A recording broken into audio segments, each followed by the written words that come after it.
mezi hamar medzurak tuna is hamar proxact tuna harach Daniel Serhead gazemti asi chorort hingorort an kamene Jev misht hedek tun gebajare hamar sarane vor naye vaister Haman ken hedek kuvok nergan jev aisbus urmen meds pasmuchun derov shapat gesuren hedo gukak gehedek kuvik aisbusi teman nerov vorok urmen yerek arachina kam nergayet svetsan merkov himo urmen nayev tser hedek kujan tser while ki jev ushatruchan hamar genergayet snek yerek gatsete mod dasa urmen zeguts yaratzen vorme urmen tser hadug urmen humpo boroshatze yerek ait yereken arachina brila Aram Lukasiana.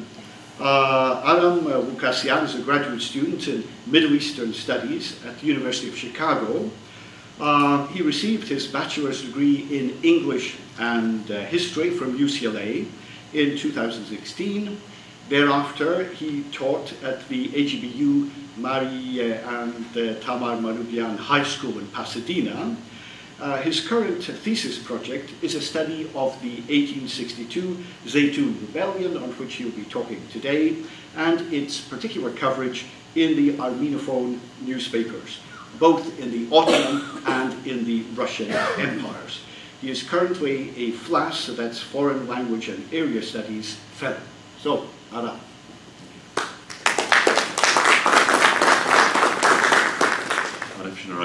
Good to see No. Okay. Ankara no bit nergalesnem. Yes, kesin.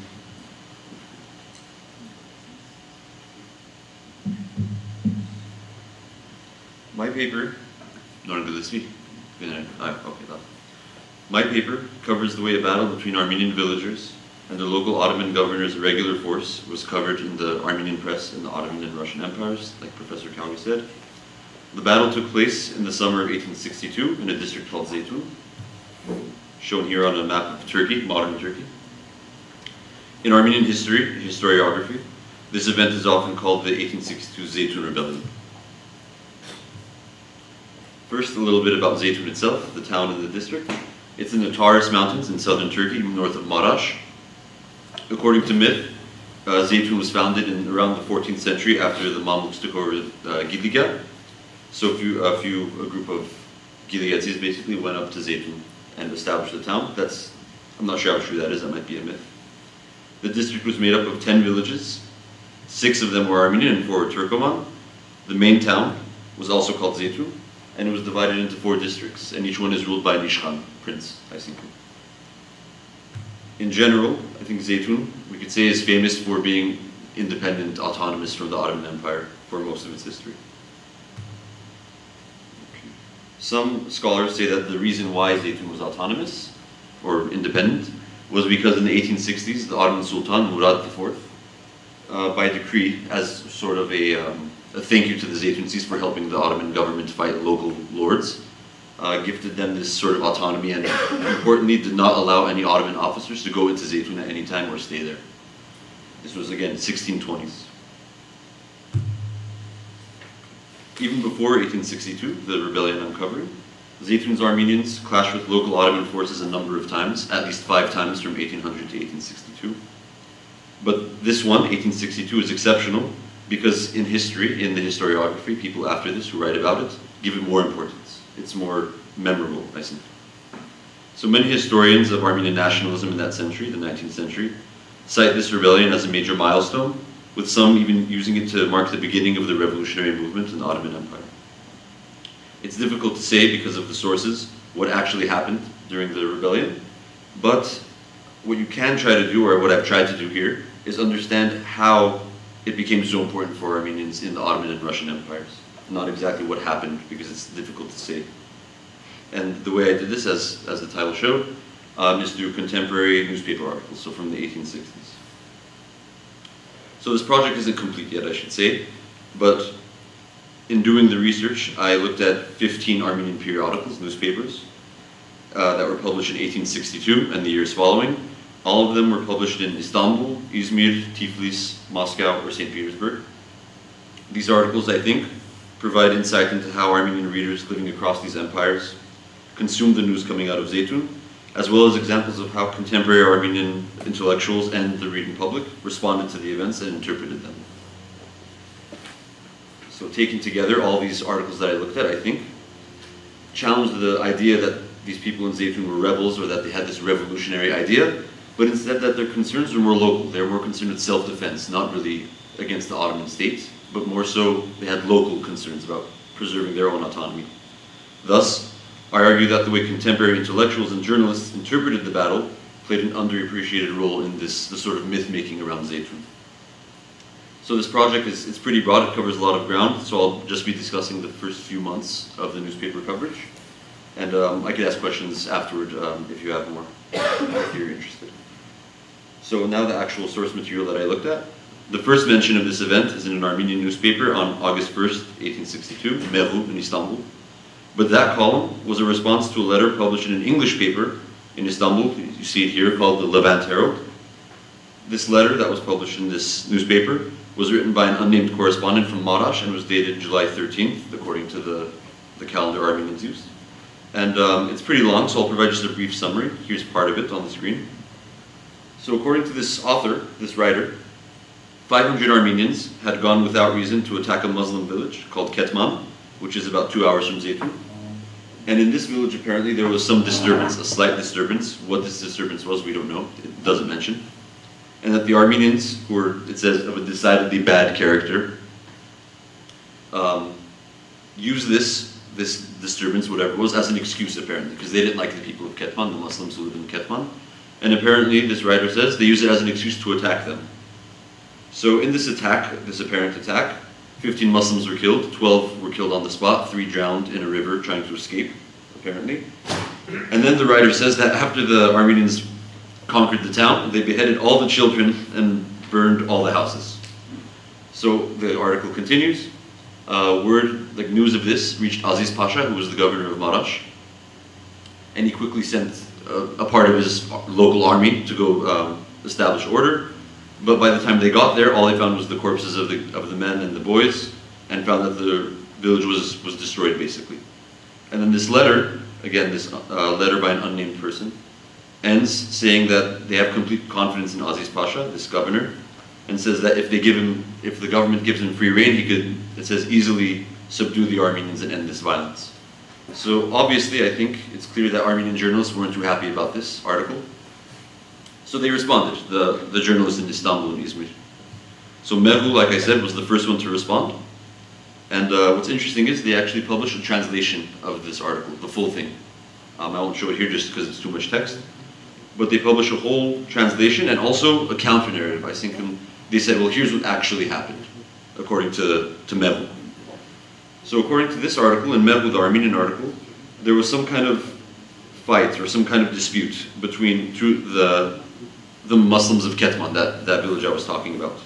And then in a nearby village, another Muslim village called Beshen, they went to Ketman and tried to sort of calm it down, tried to intervene. But the Ketmansis killed 2 of these Beshensis. So then the Beshensis decided to go to a place called Alabash. It's another town close to Zeytun, maybe 2 hours away, south. And they went to the Armenians and said, we need your help to come settle this. So the Armenians sent about 10 people, apparently.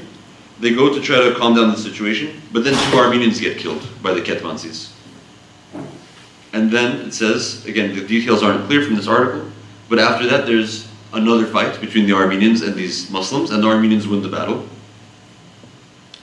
And then, so then that's like I said, the counter-narrative. Then this journalist starts getting angry with the Herald, basically, the Levant Herald, saying that this person basically had a grudge against Armenians and just wanted to slander them. So the article ends with the author's belief that the Ottoman government would understand what actually happened. When I say Ottoman government, I mean Istanbul, the central government, and forgive the Armenians.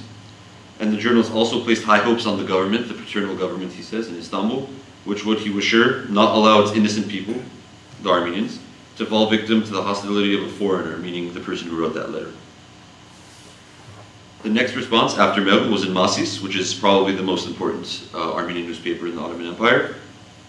But unlike Meru, it doesn't go into as much detail, and it doesn't give a translation of the original, probably because they assume people had already read the translation in Meru. I don't want to go into the details of this article too much, because it's mostly the same as Meru's, the story. There was another response from Izmir. This is the harshest one. Its author was Armenak Hayguni, who was the co-editor of this newspaper called Zavik in Izmir. He first begins by apologizing for talking about this again,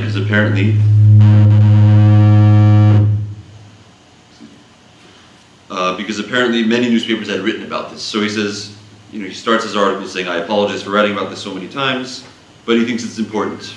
So he writes about it yet again, but he doesn't give any real information about what happened there, because he says it's been reported on so many times. So without going into too much detail, so I don't waste too much time, Hayguni says that this correspondent, the person who wrote the original letter, is a liar and an enemy of Armenians. He says his article it's such a huge lie, it's worthy of being the 8th wonder of the world, he says. That's how big of a lie it is. And interestingly, he claims that the Zeytuncis were not rebels, but that they respected and loved the Ottoman government, only that their issue is with the local governor, Aziz Pasha. So we see, I think, in these first 3 responses, anger against the Levant Herald, that English newspaper, and anger toward Aziz Pasha, but not toward the Istanbul government, not toward the Ottoman government. In fact, it's the opposite. They have respect for the Ottoman government. And crucially, in the last article, this one in Zavik, Hayguni is actually saying that Zeytuncis are not rebellious. Okay, maybe even though in the historiography the Zeytuncis are remembered as the quintessential Armenian rebels. Can you hear me okay in the back? Oh, okay, sorry. So despite this, this happened in 3 weeks, just about, these responses. The original article was August 1st, and then, as you see here, August 20th, they had already responded to it. But even before August 20th, there was more news coming from Zeytun and Marash. And so this details more developments, and based on this material that I accessed, it seems like the earliest update comes from August 11th, again in Masis. Here's the full article. I'm not sure if you can read it from the back, but I'll give you a summary in English. The editors of Masis had received word from Marash that Muslims had caused some kind of violent provocation near Zeytun, and that the governor of Marash, again this Aziz Pasha, was preparing a large force to go there and punish the Armenian population. Upon receiving this news, the Askain Barchuchun, National Administration of the Millet, the Armenian Millet, sent a report to the central government in Istanbul on August 9th, asking the government to launch an investigation into what had happened so that it could spare the Armenians from being attacked by this Aziz Pasha. There's no copy of this report that I could find. Masis doesn't reproduce it, but it mentions that it apparently had a detailed retelling of the events. There was another update a few days later on August 16th. This is it's a supplement to Masis. Masis published twice a week. So in between publishing days, they would publish this short 2-page sort of, it's a supplement, a short newspaper. So this article appeared again in Masis 2 days later in full. This is the introduction to it. The editors again reported that they received some kind of unbelievable news from a letter from Marash. Apparently Aziz Pasha had gone to Zeytun with a force of Muslims and Cherkez, and on the way he had Alabash, if you remember that town I said, the Armenian town at the beginning. He destroyed Alabash and killed 200 Armenians. He then went to this monastery close by Suprgic, which was again about 2 hours from Zeytun, and ordered the murder of everyone inside. It was an old woman, a Pokravor, and 2 Vartabets were ordered killed. He then ordered the monastery's dog to be killed, and then had its body placed on top of the Armenians' bodies. And the reason I say this is because this story becomes important later on. People always remember this idea that apparently Aziz Pasha had the dog killed and put its corpse on top of the Armenians as this final insult. So then Aziz Pasha, after this destroying Alabash, goes to Zeytun, the actual central town, and orders the Armenians to surrender and send their Ishkhans and their Vartabets over to surrender them. The Zeytuncis didn't trust him, however, and refused, so Aziz Pasha prepared for a large attack on Zeytun. So although the Askain Barchuchun couldn't confirm what had happened, it says, it alerted the central government, meaning in Istanbul, of what it had heard. And the editors of Masis were confident that whatever had happened in Zeytun was against the will of the central government of Istanbul. And that they believed if there was enough time that the Istanbul government would actually send someone to stop Aziz Pasha, instead of collaborating with him or harming Zeytun, that they could be saved by the central government. So thus requested, this is the Askain Barchuchun, requested that the Ottoman government sends a special functionary, an official, and 2 Armenians to go investigate what was happening in Zeytun. And Masis assured its readers that the Istanbul government had given a satisfactory response to this request. So 1 week later, Masis was reporting that Aziz Pasha had returned to Marash, so that apparently this Zeytun event, whatever had happened, had ended already. And it had, and it received word from Haleb this time that the situation was over by September 1st. In the same edition, September 1st again, it reported that Aziz Pasha was removed by the central government. He was forced to resign basically and replaced by a new governor by, it says, like with imperial decree, I think. But the Russian Armenian press, like as I said, this is about the Ottoman and Russian press. So far that was only Ottoman, because in the Russian Empire they hadn't heard of this yet. They finally did, right before September, in this newspaper on August 30th. It's called Gurung Hayaz Ashkari, published in Tiflis. And it was the first Armenian newspaper in Russia to talk about Zeytun. And this was in the form of a letter that had been written to the editor. Again, you see from Istanbul, by some Armenian from Istanbul. So this story, again, it tells the story again in this article. It's essentially the same as what I've already discussed, but there are some additions. But the way this author, the person who wrote this letter, interpreted the events are different. What he says is, instead of trusting the central government in Istanbul, he says that this central government has begun to look at Armenians with an evil eye, he says. So he doesn't trust Istanbul, the Ottoman government. He says instead of relying on them, they should rely on France and Britain, European imperialists, basically, for their protection. So even though this letter is written by someone from Istanbul, we see from the beginning that the way the Russians talk about it, Russian Armenians I should say, talk about Zeytun is much different than the way people in the Ottoman Empire talk about it. Especially the way they talk about the central government. So from this article, word began to spread throughout the Russian Empire. But on November 20th, so quite a time later, is when there's actually new news that gets involved. And this comes in this one is the Moscow newspaper called Hampala Russo. And this is the first time there's actually mention that Aziz Pasha and the Zeytunsis fought each other. Because remember, before they said that Aziz Pasha had gone, planned an attack, but returned to Marash and had to resign. But this is the first time you hear that there was an actual battle, or rebellion, whatever you want to call it. So their source, apparently, was a report written by the Marash Armenians that they sent to Istanbul. And this is the most detailed article up until this point, so I need to skip a lot of it. Again, here's the introduction on the screen. So according to this article, after the events I mentioned already, Aziz Pasha sent a large force, they say 10,000 people, that's probably high, but it says 10,000 soldiers, attacked Zeytun. The Zeytunsis first escaped, they fled up the mountain and ran into their homes without a fight after taking cannon and rifle fire. But apparently then they emerged, they're well-armed Zeytunsis. They emerged and fired upon Aziz Pasha and his army, and then they began to scatter, basically. They retreated almost immediately. The retreat was so fast, apparently, that they made the 12-hour journey back to Marash in 6 hours, it says. That's how fast they ran back to Marash, this army. So this story is the first time we hear about this, that Aziz Pasha didn't return, but was rebelled against, that the Zeytunsis fought back, and he was forced to go back. And this story changes over time, but I don't have time to discuss all that. It's part of a larger project. So significantly, like I said, at least to my knowledge, no Armenian newspaper in the Ottoman Empire included this information at any point about this battle.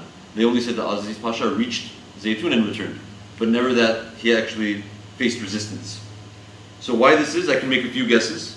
The first guess is maybe the Russian Armenian newspapers didn't have accurate information. The Ottoman Armenians obviously were much closer to Marash and Zeytun. They were the ones getting letters directly, and the Russian Armenian papers often had to rely on the Ottoman papers for reporting. The second reason I could think of, possibly, is that the Ottoman Armenian journalists knew about this but purposely didn't write it, fearing that maybe Zeytun, they don't want to draw negative attention to Zeytun, maybe something bad could happen. But third, I think this is the most plausible, is that the Ottoman Armenians were afraid of punishment because there was this journalist named Garavet Panosyan who wrote an Armeno-Turkish newspaper. Armeno-Turkish is Turkish written with Armenian letters. So he wrote about Zeytun in 3 editions of his paper. It's a very popular paper, apparently. And he was, as his article says, he was thrown in prison. He stayed in prison for 3 weeks. He was fined, 20 lira I think it was, and his paper was shut down. So I think and this was a big deal for Ottoman Armenians. A lot of them talked about this, a lot of them were really distressed by this. So we could guess maybe that the reason they didn't write about this was because they were afraid that they too would be punished. But like I said, these three ideas I have are speculation. But what's more important for me is what readers thought was happening, not what actually happened, because we don't have the sources. We can't see an actual report what happened. We can only see what people thought happened and what people were reading about.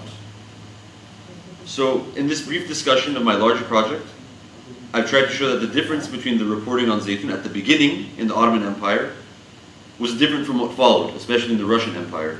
So even in this short period of a few months, the difference is pretty obvious, I think. As time went on, Russian Armenian newspapers began to paint the Zeytuncis as rebels who were against the Ottoman state, the whole empire.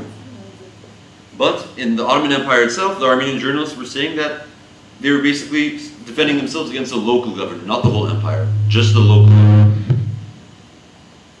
And this idea that the Zeytuncis were rebelling against the Ottoman Empire, I think, continues until now in history books and things like that. But according to the sources at the time, these newspaper articles, Zeytun had sent delegations to Istanbul asking for help. So the Zeytuncis are sending people to the government, the Ottoman government, asking for help against Aziz Pasha, and later asking for them to investigate. So I think that what this shows is, at least if we could believe these newspaper reports, that people in Zeytun weren't against the Ottoman government, but were actually relied on the Ottoman government for their autonomy, for their independence, but against the local governor, who's separate from the central government in Istanbul.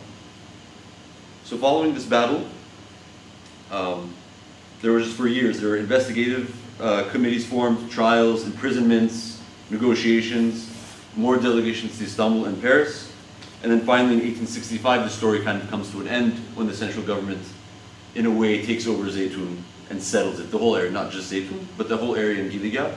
It makes it more fully part of the Ottoman Empire by controlling the sort of rebellious Muslims and Armenians there. So that marks the end of my study, like I said. I've left out a lot because it's about 20 minutes now, so I don't want to take up too much time. But I'll just end here, and I'll leave you with 3 images from Armenian newspapers of Zeytuncis.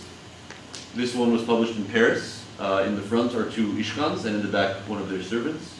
This is in Paris in 1863. Another one, just the Zeytunci Armenian. This appears in Husis, which was a St. Petersburg newspaper. And one more, just an illustration of the city of Zeytun, again in that same newspaper, Husis, in 1863. Thank you.